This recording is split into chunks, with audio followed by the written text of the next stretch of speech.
ఎవరైతే ఇట్లాంటి ఈ నేను అనే స్వభావంలో చిక్కబడిన వారుగా ఉంటారో వారిలో కనబడే కొన్ని లక్షణాలు చెప్తాను వినండి.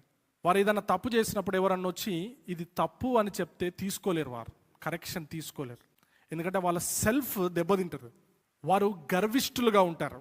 వారు ఎప్పుడు ఇతరుల చేత మన్నన మెప్పు పొందుకోవడానికి కోరుతూ ఉంటారు. వాళ్ళు ఏదన్నా చిన్న పని చేశారనుకోండి, 10 మంది దాన్ని ఏం చేయాలి? పొగడాలి. నన్ను పొగడలేదని బాధపడతారు. వాళ్ళలో ఎవరున్నారు? నేను ఉన్నాడు. దేవుని చిత్తం ఏంటో తెలుసు, దేవునికి ఏది ఇష్టమో తెలుసు, కానీ దేవునికి ఇష్టమైంది వాళ్ళకి ఇష్టం లేదు. దేవుని చిత్తానికి తమను తాము లొంగ తీసుకోరు వారు. ఇది దేవునికి ఇష్టం లేకపోయినా నా చిత్తమే చేస్తా అంటారు వారు. ఎందుకంటే నాకు అది రైట్ అనిపిస్తుంది, నా వరకైతే అదే రైట్ బ్రదర్ అంటాడు. కొంచెం గద్దియగానే అఫెండ్ అయిపోతారు.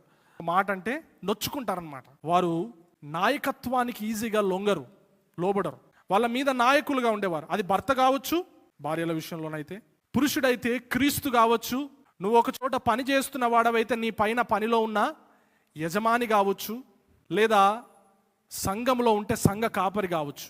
నీ పైన దేవుడు ఎవరిని నాయకునిగా పెట్టాడో ఆ నాయకునికి అప్పగించుకోవడానికి ఇష్టపడవు. ఎందుకంటే నీలో ఎవరున్నారు? నేను ఉన్నాడు.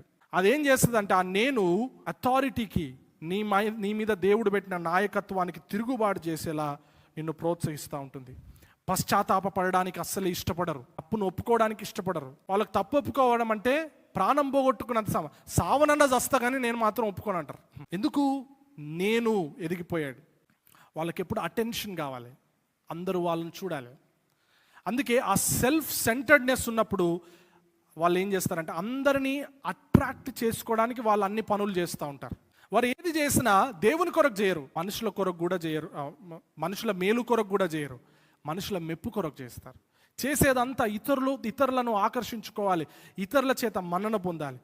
చాలాసార్లు వాళ్ళు చేసే పనులు ఎట్లుంటాయంటే ఇతరులను కంట్రోల్ చేయడానికి చేస్తూ ఉంటారు. దేవుడు నాయకత్వం ఇవ్వకపోయినా నాయకత్వం చేయాలనుకుంటారు. ఇవన్నీ కూడా ఎవరిలో కనబడతాయంటే నేను అనేది పెరిగిపోయిన వానిలో.